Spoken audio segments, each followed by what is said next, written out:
Συνεχίζουμε τώρα με την ανακοίνωση του κυρίου Miguel Galles.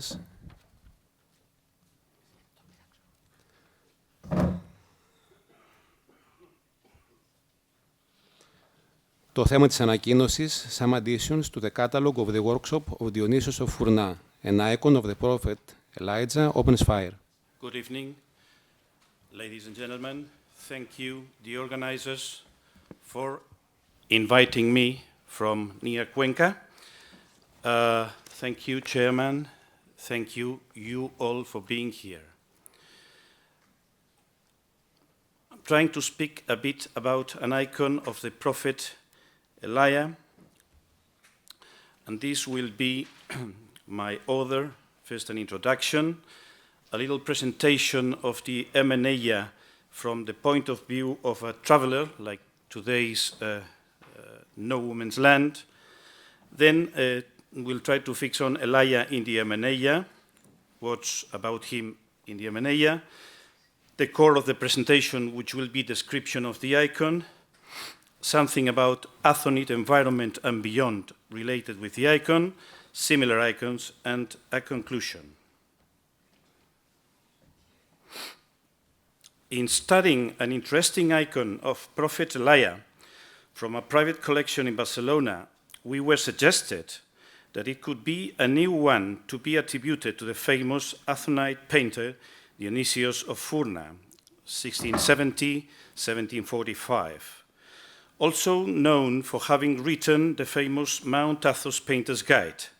Both sides, that of the icon painter and that of the promotion of the iconographic patterns in accordance with tradition, grant Dionysius a leading role in its own right.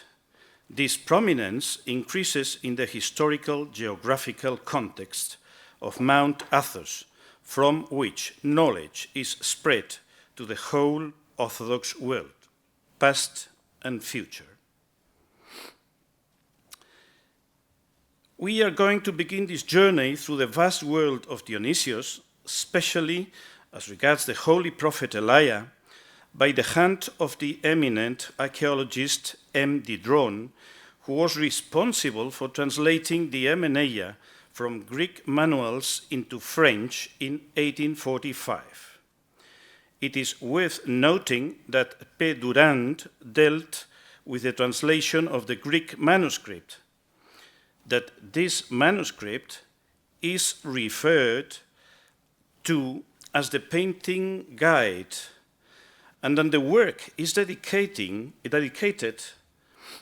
nothing more and nothing less than to Victor Hugo, one of the great writers of French literature. On the other hand, it is unavoidable not to refer to the relevant and classic citation by Dionysius of the famous and illustrious master Manuel Panselinos of Thessaloniki, as well as the signing of the Triatrice, in which, on the one hand, Dionysius thanks his disciple, the master Kirill of Chios, his collaboration, and on the other, declares, "Pray therefore for us, all of you, so that the Lord frees us from the fear of being condemned as bad servants." And he ends up declaring himself as the most unworthy of painters, Dionysius, monk of Fourna of Agrafa. Last but not least, we should highlight the beautiful final prayer, "Glory to our God. After finishing, I said, 'Glory to you, Lord.' And I have said again, 'Glory to you, my Lord.' And the third time, I said, 'Glory to the God of the entire universe.'" To which Didron attached an interesting note. In this beautiful prayer, that the poor monk who copied this manuscript for 280 piastres, 70 francs, directs God at the end of his work, we feel that the poetry and the sacred impulse of the soul towards divinity still live on Mount Athos. Misfortunes and misery have not ended God's love in the hearts of these religious men. Third point, Elijah in the Hermeneia. In order to approach the Elijah topic from Dionysius' perspective, we shall take as a reference a Russian icon from the same collection as the one that we will show later on from the 19th century on the life of the holy prophet Elijah, like a kind of Vita icon, probably from the Palek school. It shows various scenes that we will read counterclockwise, starting at the upper left margin. In each case, we will consider the biblical text and the brief description of Dionysius in his Theatrais. So this is the 1 Kings 18, and in the Hermeneia, the title is Elijah, by his prayers, sends down fire from heaven, which consumes a sacrifice. And then the explanation to write this icon, the prophet Elijah standing with his hands raised to heaven. A poster says, O Lord God, listen to me in the fire today. In front of him, an altar on which there is an ox. Fire falls from the sky and consumes the sacrifice. A crowd of men lying face down on the ground. In the second subject is Elijah flees to Horeb, 1 Kings 19. The Hermeneia says, as title, Elijah having fallen asleep under a tree, an angel wakes him up and orders him to eat. It should be written, a big tree below, Elijah asleep. Near his head, a loaf and a vase, an angel comes touching him. The third one is the 1 Kings 17, Elijah fed by ravens, classic one. The prophet Elijah fed in a cave by a raven. A cave, inside the prophet Elijah sat with his chin in his hand, his elbow resting on his knees, we'll see afterwards. Above the cave, a crow looks at the prophet and brings a bread in his beak. This is another icon of the same collection, now the birds. The fourth episode is Elijah crosses the Jordan. Elijah walking on his cloak crosses the Jordan, and this is the title, and it should be the prophet Elijah strikes the Jordan with his cloak. Near him, Elisha. 50 sons of prophets look at them from a distance.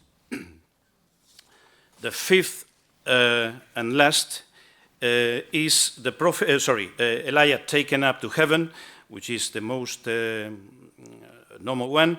The prophet Elijah taken in a chariot of fire. In the middle of the chariot, Elijah taken to heaven.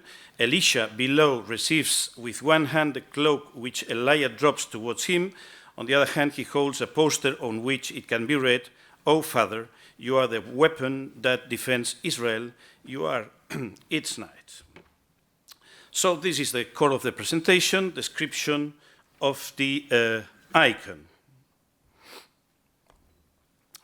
It is now time for the presentation of the icon we referred to at the beginning of this paper. It is not a big icon. Its size is 31 by 24. This fact, with the information that we will add in short, should lead us to open the item of the purpose for which it could have been painted. In any case, the unavoidable reference in the context in which we show it today leads us to quote once again Dionysius,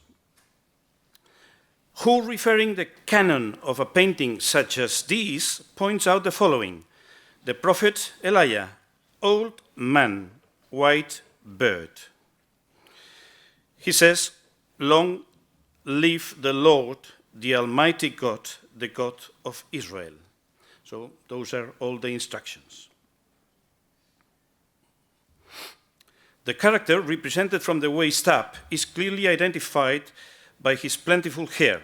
In that point, he matches with John the Forerunner. The great development of facial hair and a more than a remarkable moustache and beard. It is covered with the prescriptive fur cloak. The right hand is blessing, and the left hand holds a scroll, an attribute of his lineage. Perhaps the most relevant features are the delicacy and the dignity of the pictorial treatment, both in terms of the color tones used and the modeling of forms. It well could be said that we are truly facing an important ruler of the heavenly realm. The extraordinary precision in the design and chromatic range of the hair is emphasized by an austere use of the black color, contouring the border between the front and the hair, the two lateral parts of the bird, and especially the treatment of the lower limit of the moustache, very characteristic features of Dionysius, as well as some of the great masters that preceded him. The strokes that so carefully define the eyes and those that point the brightness in the different areas of the face are in line with what we have just said, without adapt the hand of a great master. The edges of the cloak, and especially the folds and their illumination, show at a great level of detail an extraordinary master's degree, tradition alive. The identifying cartridge circles in the upper margins of the central field of the icon were worked with great delicacy and precision. Those attributes may also be of use to qualify the treatment of the golden background, really consistent and evocative, the uncreated light of Tabor. This point deserves a special development to suggest the convergence of three extraordinary and fundamental topics that fall on the figure of the holy prophet Elijah. We are referring to the integration of the use of the golden background in the case of a prophet who ascends to heaven in a chariot of fire and who appears again in the incomparable framework of the uncreated light of Tabor. Well, this was suggested by Professor Dr. Manuel Castiñeiras and should probably deserve a paper by itself. Punching of the halo solidly ends the job.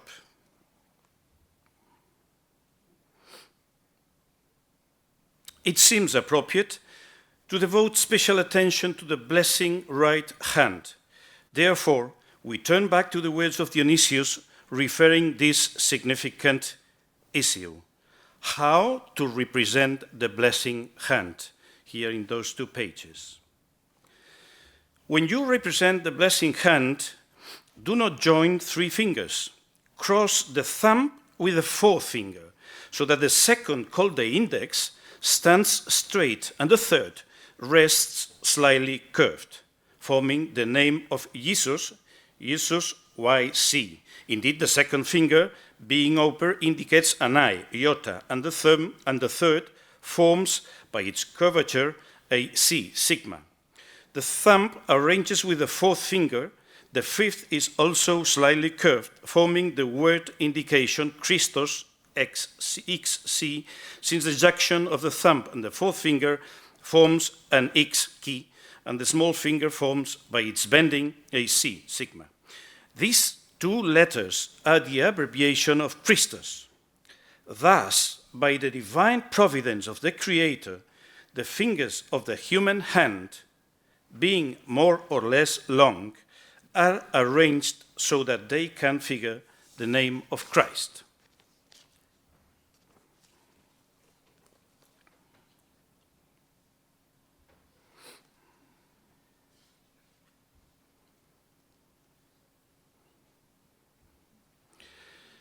Athonite environment and beyond. Hand in hand precisely of the last images, we come to relate the icon that we are studying with productions of the Athonite environment and beyond that reinforce the links guessed between the different productions. Impossible not to be caught, fascinated by the remarkable resemblance between the 2 images. Aios Prophetis Ilia, Manuel Panselinos, fresco, 13th century, Protaton, Mount Athos, and the other one, new one. That is, on the one hand, Dionysius declares himself an admirer, follower of Panselinos, And on the other, we discover the extraordinary resemblance between both images, at least suggestive. In order to broaden the spectrum and taking into account that the most relevant information has just been shown for purely illustrative purposes and to justify the display of images of blessing hands previously made, we are going to show some additional images. Those are in St. Joachim and St. Anne, Studenica, Serbia, 1314. This was taken from Pinterest. Maybe some of you know where it comes from. This is from the Byzantine Museum Castoria, 12th century, and this is from the Church of St. George, Kurbinovo, North Macedonia.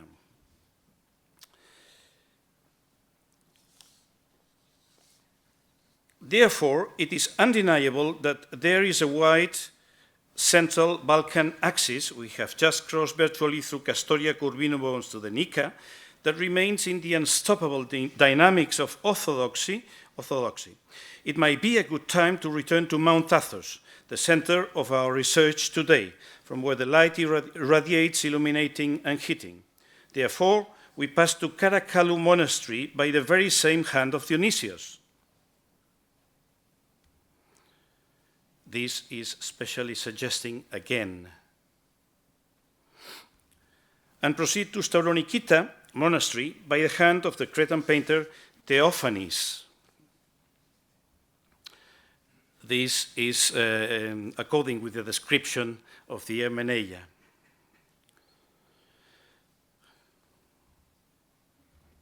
Not intending to be at all exhaustive, but just in the aim to provide an iconographic background that may lead us to understand how the character of a man of God, as is the case with the holy prophet Elijah, could enjoy such a reputation all over the Orthodox world, especially in its core, which is in fact Mount Athos. Similar icons. Finally, we are going to show the most similar icons to that of the holy prophet Elijah that we have been able to identify over the past 15 years. Those are the artworks that, as we have already anticipated, lead us to question for the context and purpose for which they would have been created. It is not so obvious. Domestic worship, church iconostasis, the typologies of the different characters, prophet, holy knight, bishop, and the identical sizes do not allow us to be topical. The fact is that there is no doubt at all about their identity of origin, both in time and space, which more than obviously implies common authorship.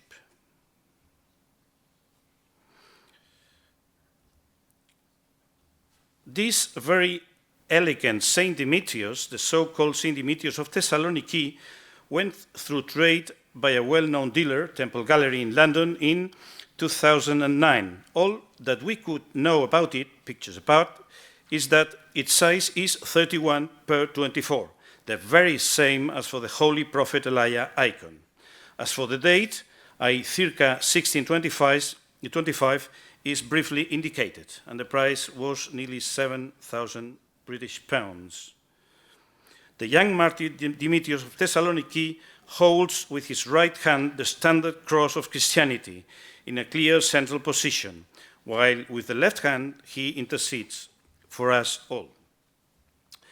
The erected head, the Syrian look, and the diadem remind us of the coronation of the saints and the privileged place that they occupy in the register of those who departed. The white touches for lighting give the martyr's youth are scarce and accurately distributed. The rest is achieved through lighter shades in the pigmentation used. The folds of the cape, as in the case of the icon of the prophet Elijah, are a sign of the master painter's domain, perfectly color-graded, perfectly distributed, and with abundant quadrangular elements very characteristic. Around the knot on the cape, on the chest, in the center of both side fold blocks on the sleeves, a small prodigy that takes us back to earlier times in the painting of icons in the region. Saint Antipas. This lovely icon, which is so alike, even more than the one of Saint Demetrius to the Holy Prophet Elijah I, is unfortunately orphaned of any kind of information other than the merely iconographic. More than enough to complete this wonderful set of three. This one, the central one, was found in a couple of Pinterest places, but with no additional information. Conclusion. To conclude, having made a synthetic presentation of the Painter's Guide of Dionysius of Fourna from his French version in 1845, and having specifically reviewed those passages related to the Holy Prophet Elijah, we may see that the specification level of the instructions given by Dionysius is open enough to make it very difficult, if not impossible, to carry out with definite determinations. Otherwise, that was probably never intended. We have proceeded with a description of the icon of the Holy Prophet Elijah that gave birth these ideas, and we have compared it with frescoes and icons of the Athonite and Balkan environment. In this sense, we firmly believe that the influence of Dionysius of Fourna can be perceived in a good number of features of the work. That is why we consider it ambiguously of the Dionysius of Fourna workshop. Finally, we have described two similar icons identified in recent years, which allow us to propose a corpus of icons in the context of the mentioned workshop. Thanks for your attention. Thank you very much for your presentation.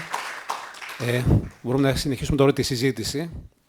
Υπάρχουν ερωτήσεις για την ανακοίνωση?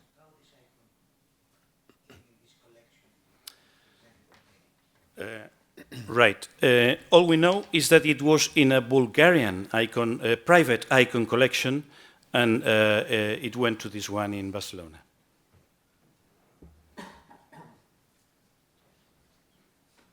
Κύριος.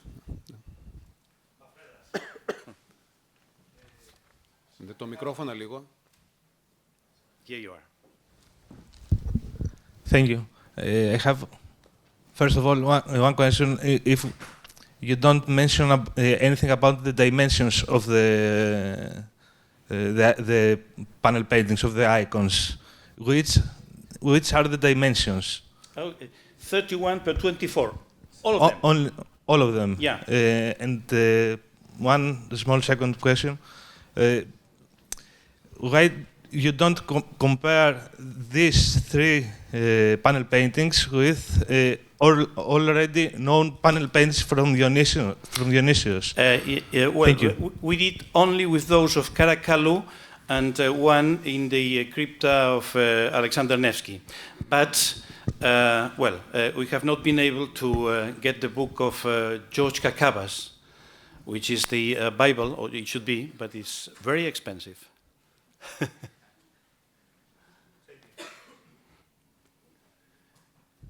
Υπάρχουν άλλες ερωτήσεις? Νομίζω πως όχι. Ευχαριστούμε πάρα πολύ. Thank you very much. Thank you. Again.